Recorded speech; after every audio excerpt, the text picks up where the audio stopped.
তো হ্যালো বন্ধুরা, সবাই কেমন আছো? জানি সবাই ভালোই আছো। তো চলে এসেছি একটা নতুন ব্লগ নিয়ে। দেখো আজকে সারাদিন কি কি করলাম সেগুলোই তোমাদের সঙ্গে শেয়ার করব।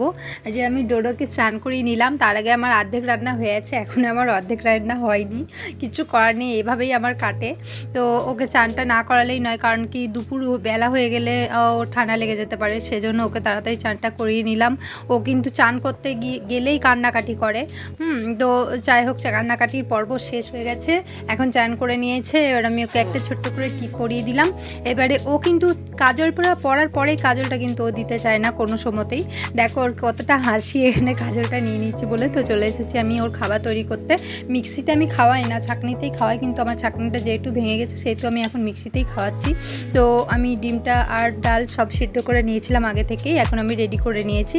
যখনই আমি ওকে খাওয়াতে বসি তখনই আমি এক বাটি জল অবশ্যই নিয়ে বসি, কারণ কখন গলায় আটকে যায় সেজন্য। এই যে আমি এক বাটি ভাত নিয়ে বসলাম, এর মধ্যে হাফ বাটি ও খাবে, হাফ বাটি কিন্তু পুরোটাই নষ্ট। প্রত্যেক দিনই এটাই করে, আর প্রথম গাছে ভাতটাও প্রত্যেক দিন ফেলে দেয়। এই যেমন দেখো ফেলে দিল একটু। তো এবার জল খেয়ে তারপর ও খাবে কয়েক গাছ, তো পুরোটাও খাবেও না। তো এই খাওয়াটাও আমার কাছে একটা মানে যুদ্ধ। এই যে সারাদিনে যতবার ওকে খাওয়াতে বসি মিনিমাম আধ ঘন্টার নিচে না। কেননা দেখো ও কিন্তু সমানে এই দিক আর ওদিক, আর খেতে বসলে ও কিন্তু আমার পিছনে গিয়ে কুকি করে খেলা করে। তো গোটা খাট করে বেড়াচ্ছে। তো খাইয়ে নিয়েছি, এখন আমি নেল পালিশ নিয়ে এসেছি, এটা পরে নেবো। টাইম তো এমনিতে পাই না, তো যাকে আজকে একটু টাইম পেয়েছি, তো নেল পালিশ আমি পরে নেবো। ও কিন্তু সমানে আমার নেল পালিশগুলো নিয়ে খেলা করছে। তো সাদাটা একবার ট্রাই করে দেখলাম যে কেমন লাগছে, তারপর দেখলাম না ভালো লাগছে না, ছাড়ো। তো আমি গোলাপিটাই পরে নিচ্ছি, আর ও কিন্তু সমানে দেখছে মা নেল পালিশ করছে সেটা। তারপর ওরও মন হলো পরতে, আমি দেখলাম একটু পরিয়েই দিই ওকে।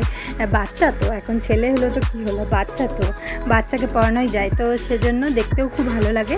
সেই জন্যই দেখিয়ে দাও তো বাবু সবাইকে পাটা। এই যে সুন্দর করে নেল পালিশটা পরে নিয়েছে, খুব খুশি হয়েছে নেল পালিশটা পরে, দেখো খুব খুশি। এখন ও আমাকে নেল পালিশটা চাইছে কিন্তু দিচ্ছে না। আর এদিকে আমার এত কাজ পড়ে রয়েছে, দেখো এক মেশিন কাপড় কাচা রয়েছে, তো সেই কাপড়গুলো কখন মিলবো। এদিকে বৃষ্টি পড়ছে, বর্ষার দিন, তো আমাকে সব জানলাতেই মিলতে হবে। তো দেখি কতগুলো জানলায় আটে, এত কাপড় কি একটা জানলায় আটে বলো? দুটো তিনটে জানলার মধ্যে এত কাপড় আটানো যায়? অর্ধেক আমাকে ভরেই রাখতে হবে। তো এই যে আমি কাপড়গুলো ফেলছি, আর একদিকে ও কাপড়গুলোকে নিয়ে টানাটানি করছে। তো সব হয়ে গেছে, আর দুটো চাদর এক্সট্রা ছিল, সে দুটো আমি ভরে দিলাম। পরের দিনকে এই দুটো কাচবো আবার, আজকে মেশিনে আর আটেনি। কত কি একদিনে আটে বলো? তো এই যে দেখো আমাদের এটা কোয়ার্টারের জানলা, দেখো এখানে দুর্গাপুজোর কিন্তু প্যান্ডেল শুরু হয়ে গেছে, বাঁশ পড়ে গেছে। তো আমি এই জানলাতে জয়টা হয় তটা আমি মিলবো। আমার এখানে বাইরে সব আমার তার টানানো আছে, মানে দড়ি বাঁধা আছে বাইরের দিকে। তো এই যে দুটো আঁটবে এখানে, আর সব আমি জানলায় দেবো। যতটা আঁটবে ততটা দেবো, যতটা আঁটবে না ততটা বারান্দার জানলা আর একটা রুম আছে ওই রুমের জানলায় এগুলোতে দিয়ে দেবো। যা আঁটবে না সেগুলো আমার আবার ছাদের ভিতরের দিকে জানলা আছে সেখানে দিয়ে দেবো। তো এতক্ষণ পরে আমি নিজের জন্য একটু টাইম পেয়েছি, তো আমি এই ফাঁকে একটু ক্রিমটা মেখে নিই, নিজের জন্য এতক্ষণ একটু টাইম হলো। তো বন্ধুরা সবাইকে বাই বাই, টাটা। দেখা হবে আবার একটা নেক্সট ব্লগে, ততক্ষণের জন্য টাটা বাই বাই, সবাই ভালো থেকো, ভালো রেখো।